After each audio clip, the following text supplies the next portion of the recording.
Beleza. Pessoal, então, bom dia a todos aí, sejam bem-vindos. Vamos dar início, então, propriamente dito, à nossa primeira aula, né, sobre Laboratório de Programação Aplicada. E eu começo a programação aplicada com um fundamento básico, que nós vamos passar primeiramente pelos conceitos, né, de sistemas digitais ou sistema digital aí no caso do singular. Então eu começo por trabalhando com sistemas digitais por qual motivo? Para a gente começar a diferenciar nossas grandezas. Lembrem-se, a nossa disciplina ela é uma disciplina aplicada, como o próprio nome diz. Então, uma programação para ser aplicada. Então, eu tenho que saber conceitos de programação, programação clássica do cara que programa web, do cara que desenvolve software, mas como no nosso caso a programação ela é para a aplicação, eu preciso ter alguns cuidados e sentimentos, tá? Relacionados à aplicação, à questão de hardware. Então, por isso, eu acho importante a gente começar a nossa disciplina passando, vendo alguns conceitos aqui de sistema digital. Porque depois, lá na frente, na hora que eu estiver trabalhando, propriamente dito, as funções, a programação de funções, eu vou falar de certos conceitos e vocês vão me perguntar, mas o que é isso, Lucas? Então, vamos ver esses conceitos primeiros, tentar estabelecer uma diferença aí entre analógico, entre digital, que é importante a gente entrar em programação com esse pensamento, com esse conhecimento, para que facilite o nosso aprendizado, torne a nossa vida mais fácil. Bom, a aula aí então, né, ela está sendo organizada hoje. Nós vamos falar um pouco sobre sistema digital e suas características. Vamos fazer a definição de sistema digital, as grandezas digitais e como fazer conversão numérica. Então a gente vai começar a entender como o computador funciona, tá? E deixo ali para vocês alguns links de material suplementar e do livro aí, da parte do livro que eu utilizei para estar montando essa aula aí de hoje. Combinado? Bom, então, por que eu começo aqui a aula de programação pensando em representação de quantidades, tá? Então, as representações de quantidades, elas são importantes, porque até hoje você trabalha indiretamente com o analógico e com o digital, ok? Mas sem se preocupar com esse conceito. Um exemplo simples de digital que você trabalha é fazer a contagem de ovo. Então, se você vai no supermercado e vai comprar ovo, você pode comprar qualquer quantidade de ovos, ok? Desde que seja números inteiros. Então, já que você só tem números inteiros, você não vai lá no supermercado e compra, me dá 1/4 de ovo, ou me dá meio ovo, me dá 3/4 de ovos. Isso não existe. Ou você compra ou você compra uma dúzia, ou você compra 100 ovos, não interessa. Você tem aí essa questão de comprar o ovo, por exemplo, ele é uma quantidade que você só consegue representar ela de forma digital, tá? Porque não existe esse meio termo. Entre 1 e 2 não existe ovo nesse meio do caminho. Ou você tem 1 ou você tem 2. Não existe um ovo e meio. Se você pensa na representação analógica, você também trabalha com ela indiretamente. Por exemplo, ali, vamos pensar ali, se o carro acabou a gasolina, você vai com alguém no posto de combustível para comprar gasolina ou álcool. Você pode conseguir colocar qualquer volume que o seu galão couber. Então, vamos falar que o galão ele é de 5 litros. Você pode colocar qualquer quantidade de gasolina entre 0 e 5 litros. Então, qualquer valor entre 0 e 5 litros, você consegue colocar dentro do galão de gasolina para você levar. Então, é basicamente isso a diferença entre uma representação analógica e uma representação digital. Formalmente, tá, na representação analógica, quantidade, né, analógica, ela é descrita por um indicador proporcional continuamente variável. Então, há uma continuidade na grandeza que você está medindo. Pensa na gasolina. A gasolina, ela não vai de 100 ml para 200 ml de uma vez na bomba. Ela vai de 1 e vai variando ali de pequenas em pequenas proporções. Lógico que tem uma velocidade grande para isso. Tá alterando por conta da potência da bomba, mas é algo contínuo. Você não vai de 0 para meio litro de uma batelada, de uma vez só. Isso não é possível. Então, encher um galão de gasolina...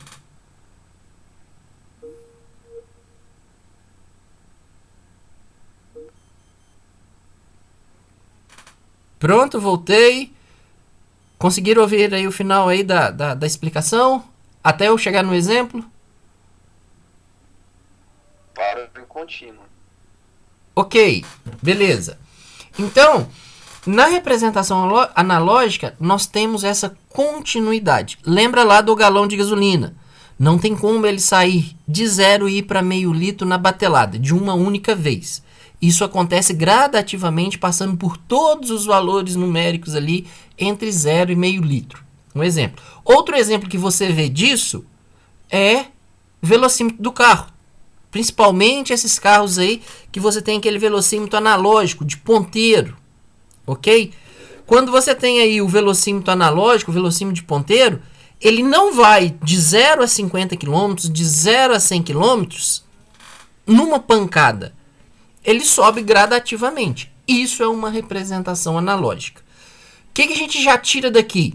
A maior parte das grandezas no mundo real são analógicas. Então, a maioria das coisas que nós vamos medir, indiferente o que você está medindo, é em sua grande maioria grandezas analógicas. Então, ela tem essa continuidade.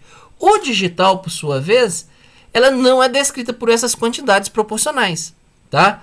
Mas sim por símbolos denominados dígitos. Então é nesse mundo novo que nós vamos começar a dar atenção agora. Lembra lá do caso do ovo, não existe um meio ovo. Ou você compra um, ou você compra dois. Ou você compra 6, ou você compra 7. Ou 5, se for o caso. Mas você não vai comprar meio ovo nem para mais, nem para menos. Outro exemplo que vocês carregam aí são esses relógios digitais, ou mesmo velocímetro digital, nem os carros mais modernos hoje, mais novos, dependendo do ano de fabricação e versão, ele já vem com um velocímetro digital. Então não existe valores de leitura intermediários ali, vamos dizer assim, né? Ele sempre vai ter um passo de evolução. No caso do ovo é de 1 em 1 unidade. Lá no velocímetro digital, pelo menos no meu carro, ele vai variando de 1 para 1. Ele aumenta, né, ou decrementa de 1 km em 1 km ali, né, a velocidade ali. 1 km por hora, né? Bom, além disso, é importante a gente começar agora a enxergar. Por quê? Isso tem uma diferença grande pra gente quando a gente está entrando no mundo digital, do ponto de vista de programação, tá? A inclusão no mundo digital, eu creio que todos vocês já estão incluídos no mundo digital. Todo mundo tem um celular, todo mundo já brincou com um videogame, todo mundo tem televisão em casa, tem computador, porque você não estava nem fazendo aula. Então você já faz parte dessa inclusão digital. Mas agora eu estou falando de uma inclusão digital em que você deixa de ser usuário para ser desenvolvedor. Então agora você tem que pensar de forma digital. E o que eu tenho nesse gráfico aí da figura 1? Eu tenho justamente essa diferença de representação. A curva cinza é o que vocês estão acostumados a fazer na física, é o que vocês estão acostumados a fazer na matemática, às vezes até nos gráficos lá da química, tá? Agora na química do segundo ano. Vocês trabalham com alguns gráficos, tem conteúdos lá que vão passar por gráficos, e basicamente o que a gente tem lá é uma função contínua, que é essa linha cinza. Observa, não existe, tá? Uma interrupção brusca na minha leitura. É uma senoide, é uma oscilação que eu tenho ali, mas ela está acontecendo para mim de forma o quê? Suave e contínua. A linha preta, tá? Ela já representa para mim uma informação no sinal digital. Observa que ela assume valores. Ela pode assumir valores negativos, ela pode assumir para mim valores positivos. Mas a mudança entre o negativo e positivo, ela não é mais suave. Ela acontece para a gente aqui como degraus. É como se você imaginasse que a gente tem aí uma escada e essa escada tem diferentes degraus. A gente vê isso aí na imagem. Então eu não estou fazendo mais uma mudança em rampa. Eu estou fazendo agora uma mudança em degraus, em termos de quantidade. Então é isso. Né? É quando a gente tem graficamente... essa é a diferença entre um sinal analógico e um sinal digital do ponto de vista de representação gráfica. Deixo lá nas referências, vale a pena fazer uma breve leitura sobre uma página da web. Eu deixo o link lá para vocês, está no final do PDF, dentro das referências, em que é feita uma discussão sobre a qualidade do som. Como assim qualidade do som? Hoje em dia está muito na moda, né? Tem algumas pessoas aí que não abrem mão do som analógico, que é o som daquele vinil, aquele disco preto, porque ele é um tipo de som, ele gera ali um som analógico. Então ele consegue representar e descrever o som com muito mais perfeição que um sistema de som digital. Então ele traz essa discussão, mas ele traz essa discussão para uma discussão técnica, falando justamente dessa reprodução, o que é uma curva analógica no som e o que é uma curva de som digital. Então, o que a gente tem? Então, vale a pena fazer essa leitura para vocês observarem e começarem a perceber e estabelecer melhor esse conceito de sinal analógico e sinal digital. Tá lá como uma leitura complementar, ok? É só clicar no link e vocês são encaminhados para a página. Bom, então, definição de sistema digital.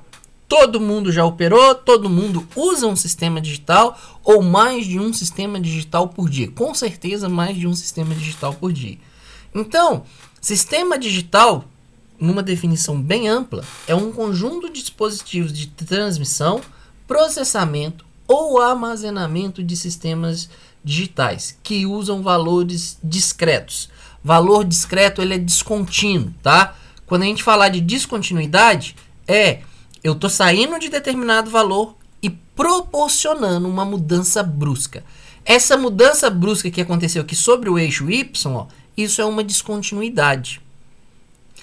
Depois, esse sinal que estava no valor alto aqui, ele cai novamente para uma outra quantidade abaixo do eixo X, também numa mudança brusca. Essa mudança brusca, né, de degrau, ela é o que a gente chama aqui de descontinuidade.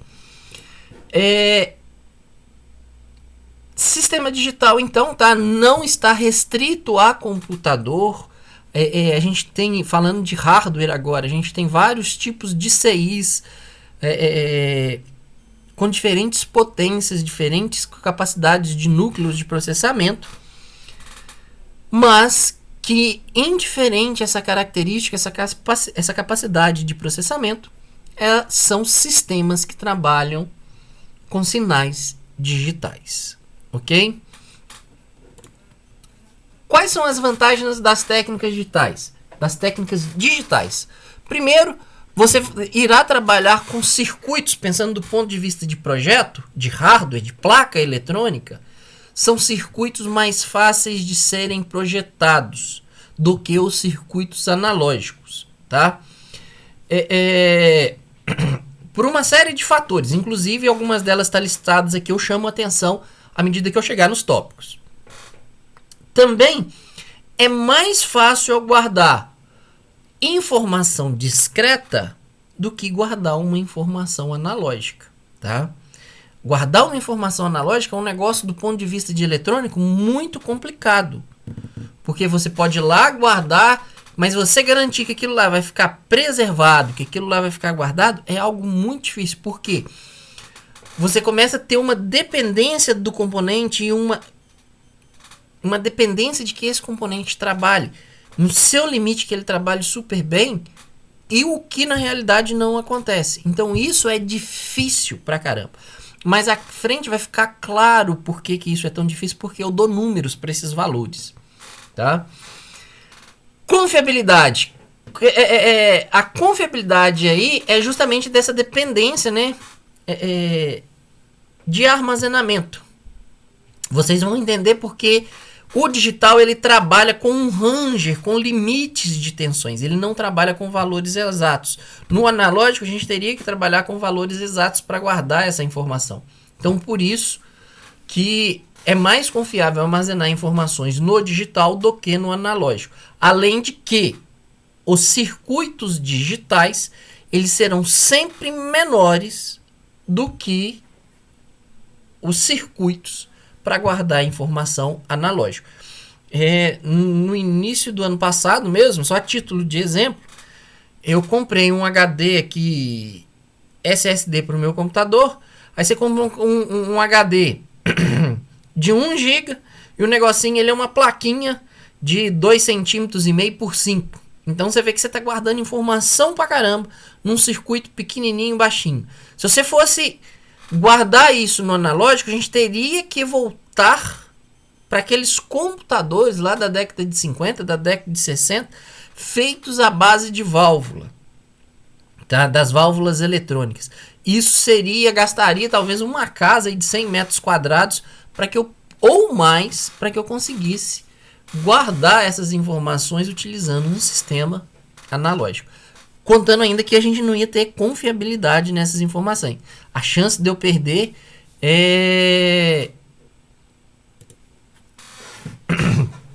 A chance de eu perder essas informações é muito grande.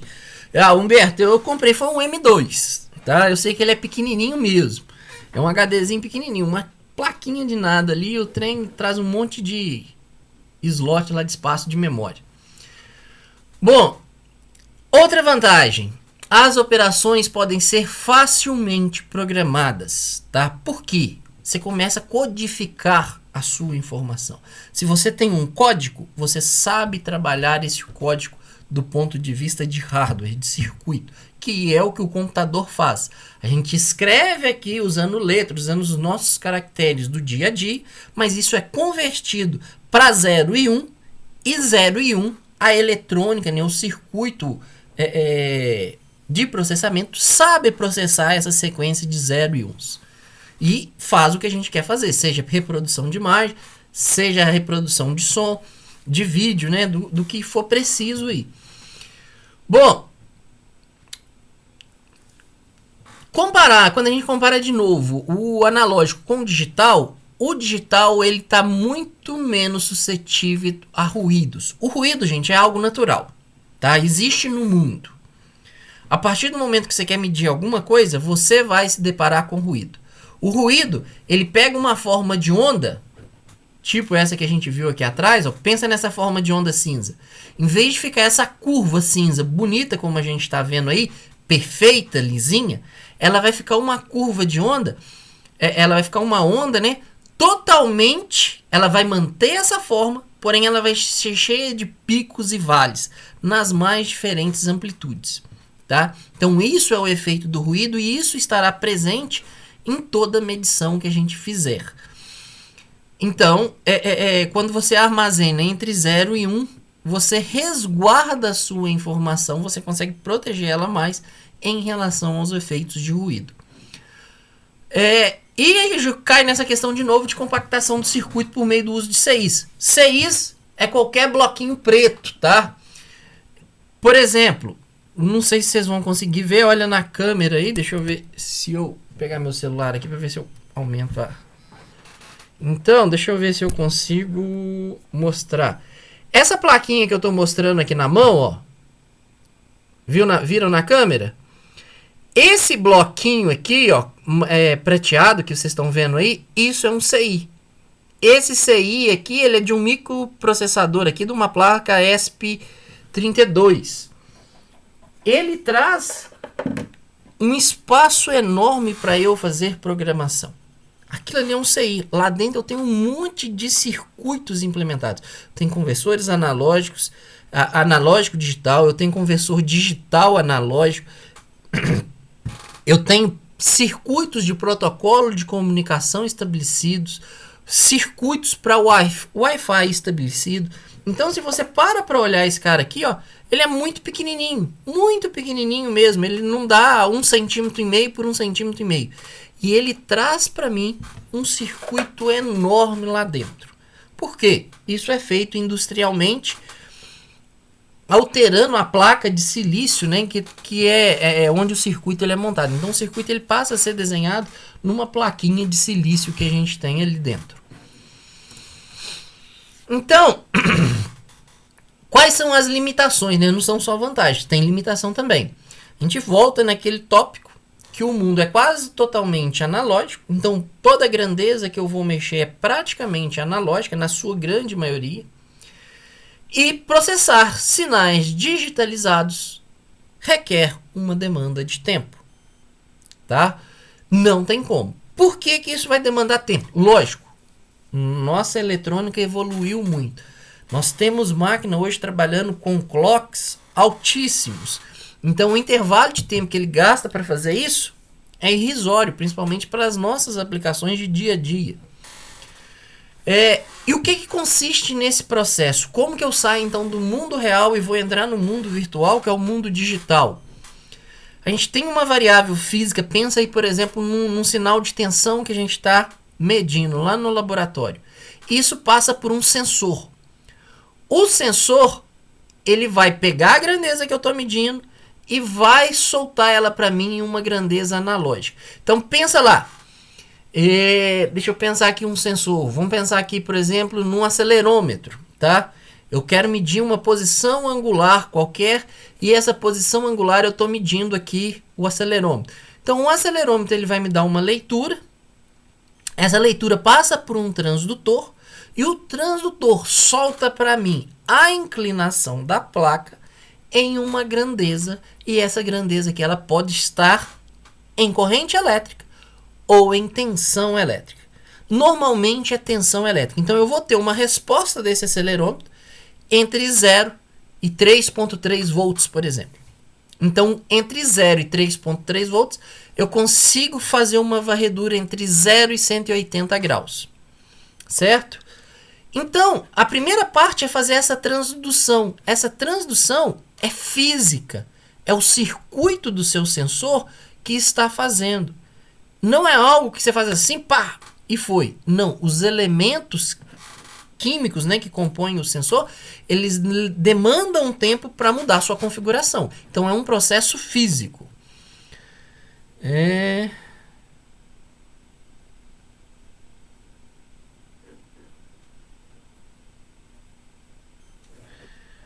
Deu certo aí? Voltou o áudio? Estão me ouvindo? Eu tô ouvindo. Tô escutando direitinho aqui. Então beleza. Então pode ter sido a outra conexão aí, João. Deve ter sido a sua agora que falhou, não foi a minha não. Beleza, vamos lá. Então uma vez agora que eu tenho a tensão, que eu já fiz essa conversão de grau para tensão, eu entro num outro sistema físico, que é o conversor analógico digital. O que o conversor analógico digital faz? Justamente essa tradução, vamos dizer assim, que é sair do mundo analógico, do mundo real, para entrar agora no mundo digital. Então, o componente eletrônico responsável por fazer esse intermédio aí, né, entre mundo real e mundo digital é o conversor analógico digital. Uma vez agora que eu tenho as minhas entradas já em digital, ou seja, agora todo mundo está descrito para mim em formas de 0 e 1, essa informação ela vai para o meu processador. Pode ser o computador, pode ser um microcontrolador, vai para a parte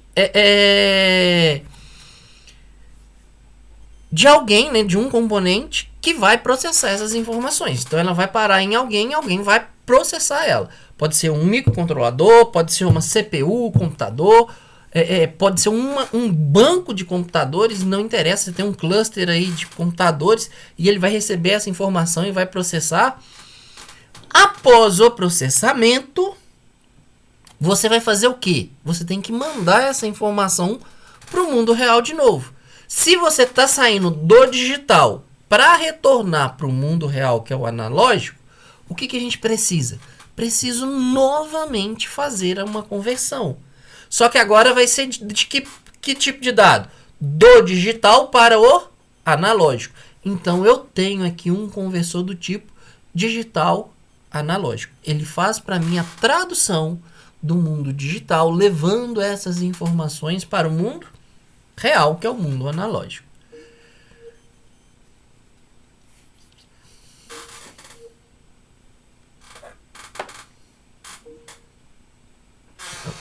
Pronto, voltei. Pegaram a explicação aí sobre o conversor digital ou cortou no caminho?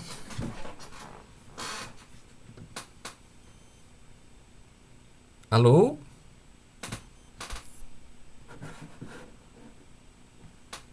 Gente, estão me ouvindo?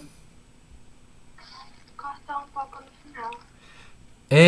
Então vou repetir aqui. A parte do digital, vocês ouviram aí que ele faz essa conversão então do mundo digital para o mundo analógico, certo?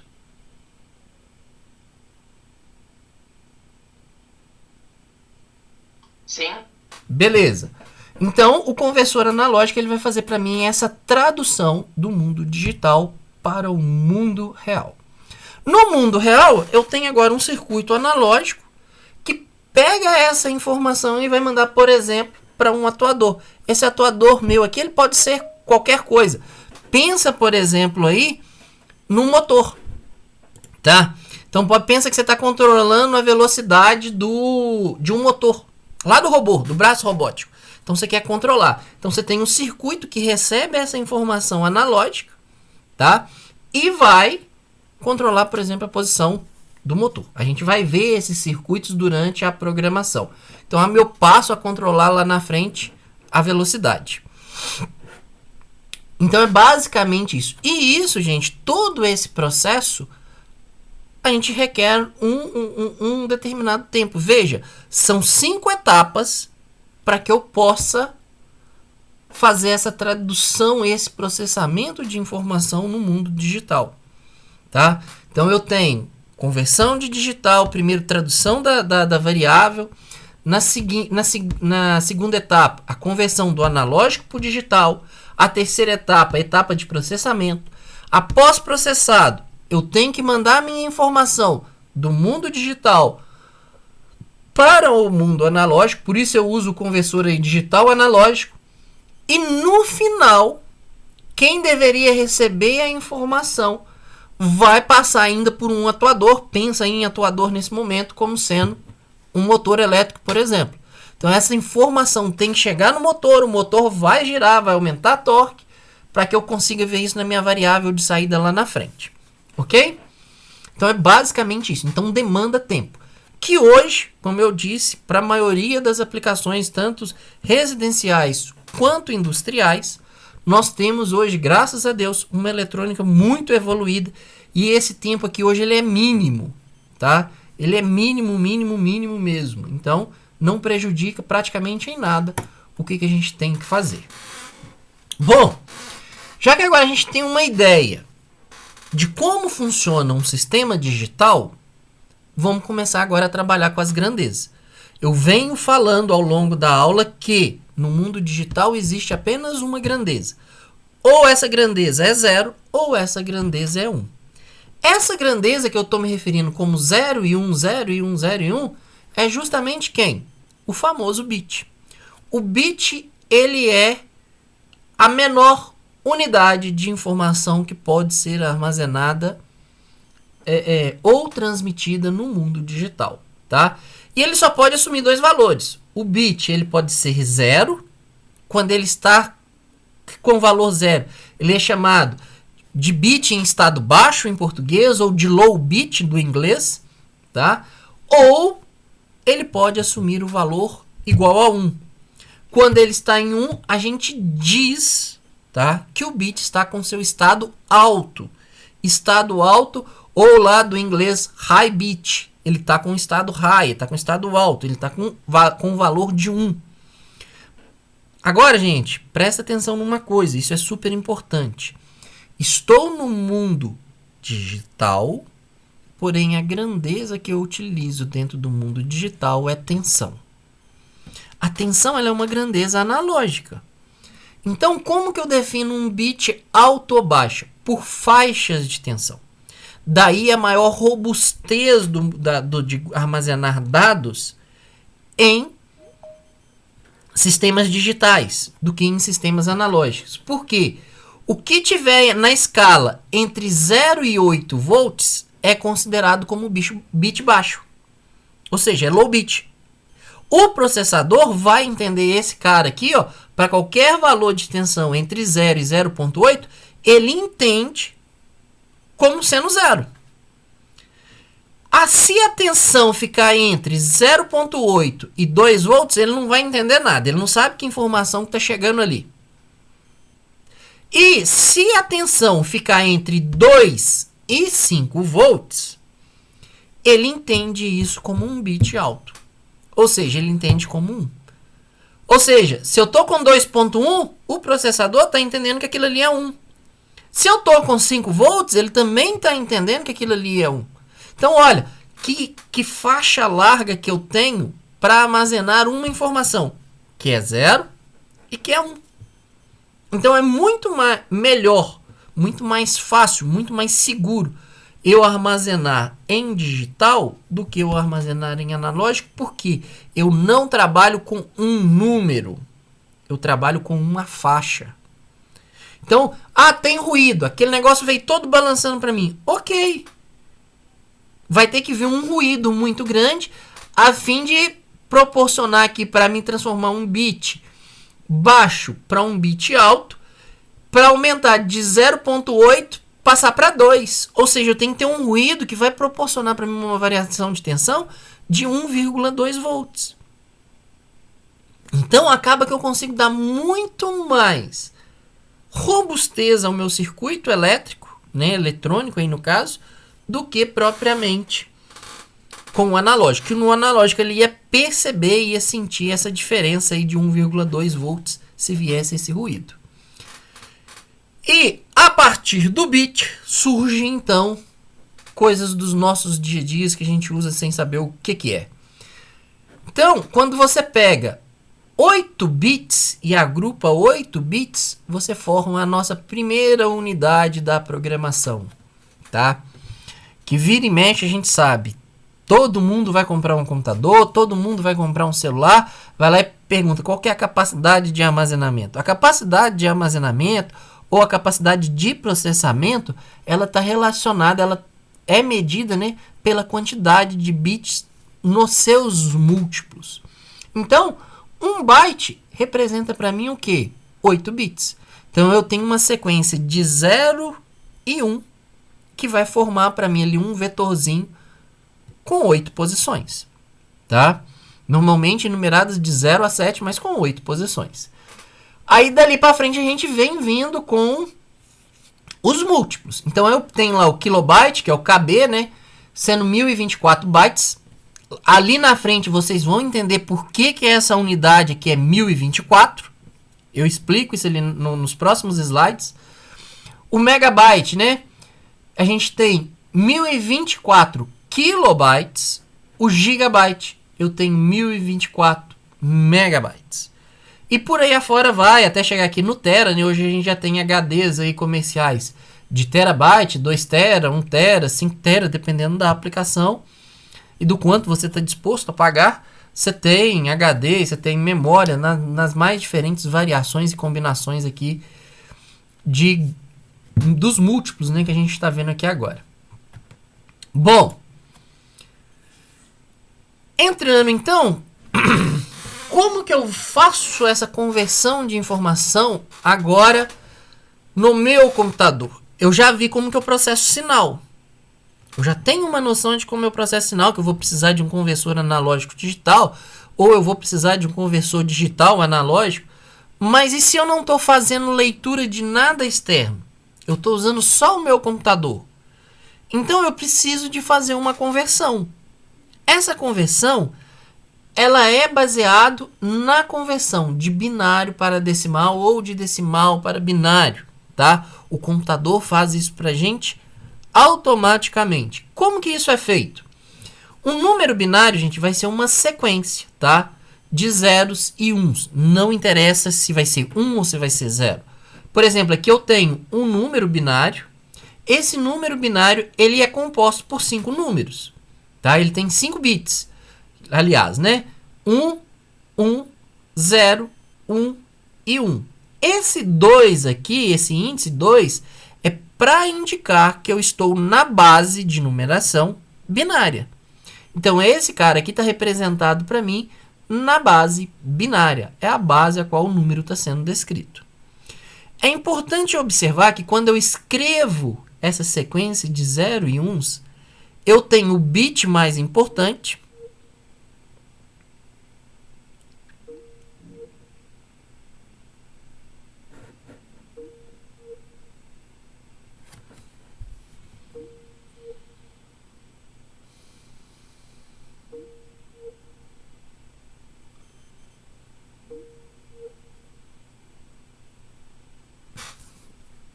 Pronto, voltei de novo.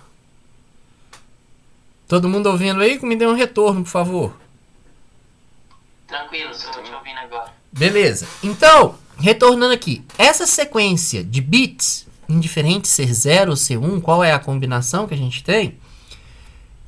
Eu preciso dar atenção ao seguinte. Nós temos o bit mais importante e eu tenho o bit menos importante. O bit mais importante é sempre o bit à sua esquerda.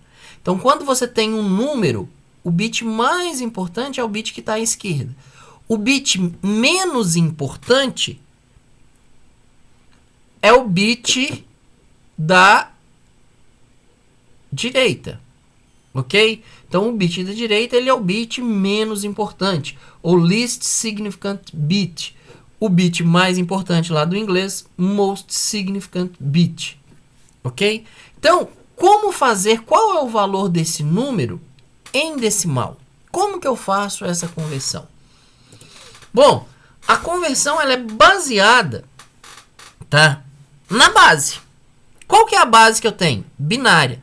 A base binária ela é representada pelo 2.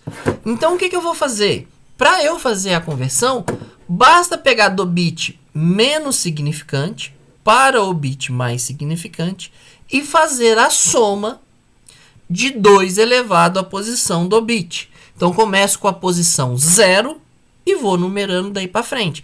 Aqui eu tenho 5 bits, então começo de 0 e vou terminar em 4. Posso ter um mundo de bits, não tem problema. Começo com 0 e vou até o mundo do bits, fazendo meu expoente. Onde tem 1, eu somo. Onde eu tenho 0, eu não somo. Então, o que eu vou fazer? 2 elevado a 0, 1. Mais 2 elevado a 1, 2. Mais 2 elevado a 3, 8. Mais 2 elevado a 4, 16. Somando esse resultado aqui, esse número 1, 1, 0, 1, 1 na base binária, ele é para mim o número 27 que nós conhecemos aqui no sistema decimal. Certo? Entenderam essa aplicação dessas potências aqui? A soma desse 2 elevado ao expoente? Ou tem alguém que está com dúvida? Tá tranquilo? Bem confusa. Ó, pega da direita para a esquerda. Você sempre vai levar 2 elevado a alguma coisa. Tá certo? Sempre 2 elevado a alguma coisa. Pega da direita. Começa a numerar com 0. Então ficou 2 elevado a 0, 2 elevado a 1, 2 elevado a 2, 2 elevado a 3, 2 elevado a 4. Indiferente de ser 0 ou 1, você vai ter 2 elevado à posição dele. Para fazer a conversão, eu faço a soma das 2 aqui, né, da potência de 2, onde eu tenho 1. Então, eu tenho que somar o 2 elevado a 0, eu tenho que somar o 2 elevado a 1, Aqui é 0. Então, o 2 elevado a 2 eu não somo. O 2 elevado a 3 eu tenho que somar. O 2 elevado a 4 eu tenho que somar. Então, fazendo o 2 elevado aqui, eu tenho 2 elevado a 0, me dá 1. 2 elevado a 1, 2. 2 elevado a... Aqui a posição é 0, então eu descarto o 2 elevado a 2. Eu não ponho ele na minha soma. O 2 elevado a 3 dá para mim 8. E o 2 elevado a 4 dá para mim 16. Soma esse resultado aqui agora. 16 mais 8 mais 2 mais 1. Somou isso daqui. Isso dá para mim um número 27. Só que é o 27 na base decimal. Então, o computador, se você escreve aí, se você digita na calculadora do computador 27, o processador recebe o número 1, 1, 0, 1, 1, que são essa sequência de 5 bits. É isso que aconteceu. Essa é a conversão para eu sair do binário para vir para para a base decimal. Olha outro exemplo aqui, ó. Aumentei o número da sequência de bits. Agora eu tenho quantos bits aqui? Eu tenho 1, 2, 3, 4, 5, 6, 7 bits. Correto? Bom, se eu tenho esse número aí de 7 bits, qual que é o valor desse número em decimal? Vou repetir o mesmo procedimento. Qual é o procedimento? Acrescentar o 2 elevado a 0 até 2 elevado a 6 embaixo de cada posição, embaixo de cada bit. Como assim, Lucas? Desse jeito aqui. Olha aqui, ó. O mesmo número estava lá, ó. 1, 2, 3, 4, 5, 6, 7 bits. Copiei aqueles bits que eu tinha passado. Da direita para a esquerda, começo com 2 elevado a 0, 2 elevado a 1, 2 elevado a 2. Aqui é 0, não é? Então eu não vou somar nada, eu vou somar 0. Aqui é 0, vou somar 0. Aqui é 0, vou somar 0. Só que aqui seria 2 elevado a 3, 2 elevado a 4, 2 elevado a 5. Esse última posição aqui para mim, então, ele vai ser o 2 elevado a 6. Pego essas potências aqui agora e resolvo elas. 2 elevado a 0 dá para mim 1. 2 elevado a 1 dá 2. 2 elevado a 2 dá 4. 2 elevado a 6 dá 64. Soma esse resultado aqui agora das potências para mim. 64 mais 4, 68. 68 mais 2, 70. 70 mais 1, 71. Então, se você vai de novo na calculadora e digita 71, que é o sistema que a gente usa no dia a dia, sistema na base 10, o 71 chega no processador do computador como sendo 1, 0, 0, 0, 1, 1, 1. Esse é o número que o processador recebeu. Claro, e agora melhorou? Conseguiram entender? Então, beleza. Isso é para eu sair do binário e vir para o decimal. Então, eu estou saindo do processador e voltando para o nosso dia a dia. E se eu vou do nosso dia a dia para o mundo digital? O que eu tenho que fazer? Então, agora eu quero fazer a operação inversa. A operação inversa, eu vou partir de lá, ó, 145.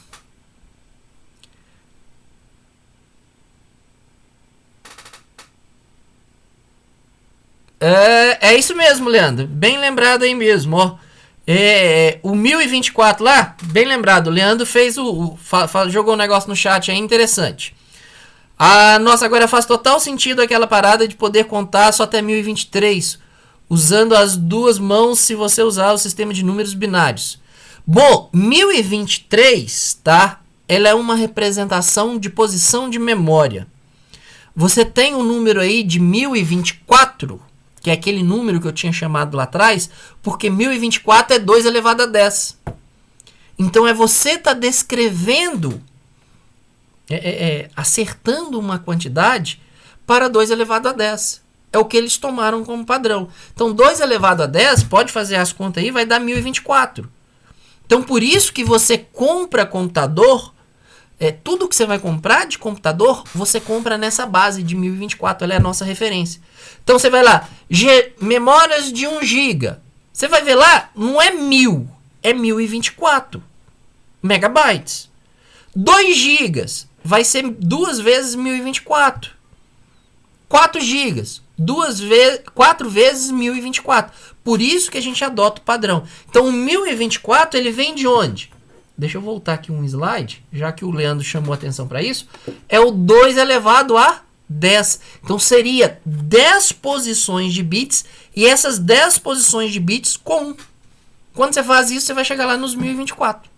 Ou no 1023 ali, porque você tem que considerar o 0. Então, é por isso que a gente consegue chegar só em 1023, como o Leandro colocou aí.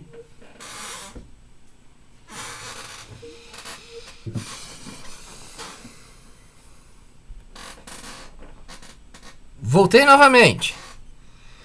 Então, ó, o 1023 ele é o quê?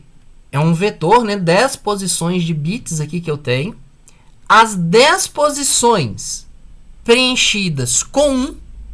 Então, eu vou ter todas as potências de 0 até 9 ali preenchidas, que na hora que eu fizer isso vai dar para mim quem? Os 1024. Sacou? Os 1023 aí como o Leandro colocou. Por isso que, quando você pega os dedos da mão e soma, você vai chegar somente em 1023. Exatamente o que o Leandro colocou aí. Muito bem colocado, viu, Leandro? Aliás. Bom, sentido inverso agora, turma. Vou sair do digital. Tô saindo aqui do digital para o binário. Do digital para o binário eu vou fazer o procedimento contrário. O que é? Vou proporcionar a divisão. Divisão sem usar a casa decimal. Eu vou fazer a divisão utilizando o quê? Eu vou fazer a divisão usando somente números inteiros. Então, ó, 145 dividido por 2. O número inteiro que eu posso dividir aqui é o 144. 144 dividido por 2 dá para mim 72. Sobra um resto de 1. 72 dividido por 2 dá 36. Não sobra nada. Espera aí, deixa eu só ver aqui que alguém mandou coisa no chat.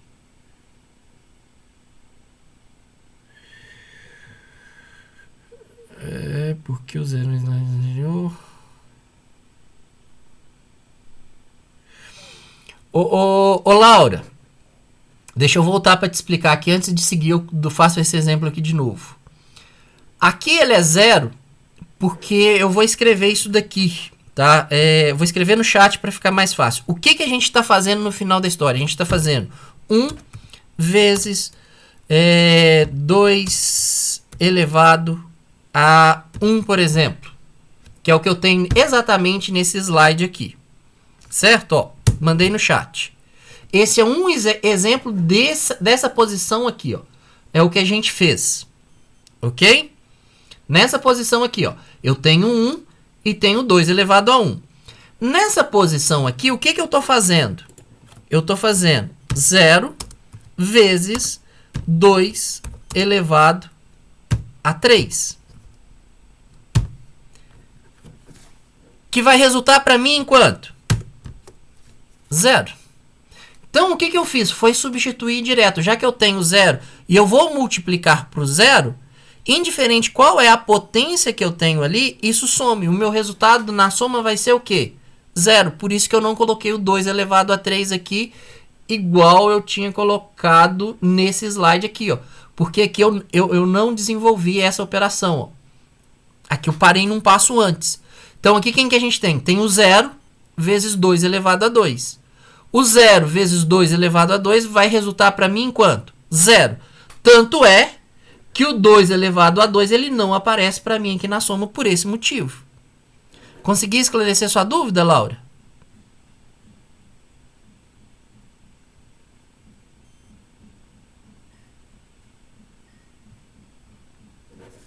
Beleza. Pessoal, eu vou fazer o seguinte. Nosso horário está estourando. Eu retomo essa divisão, essa conversão de decimal para binário na próxima aula, tá?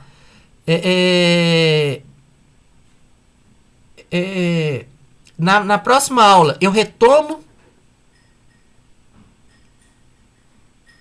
Na próxima aula eu retomo aqui a próxima aula, né? A partir de conversão de decimal para binário.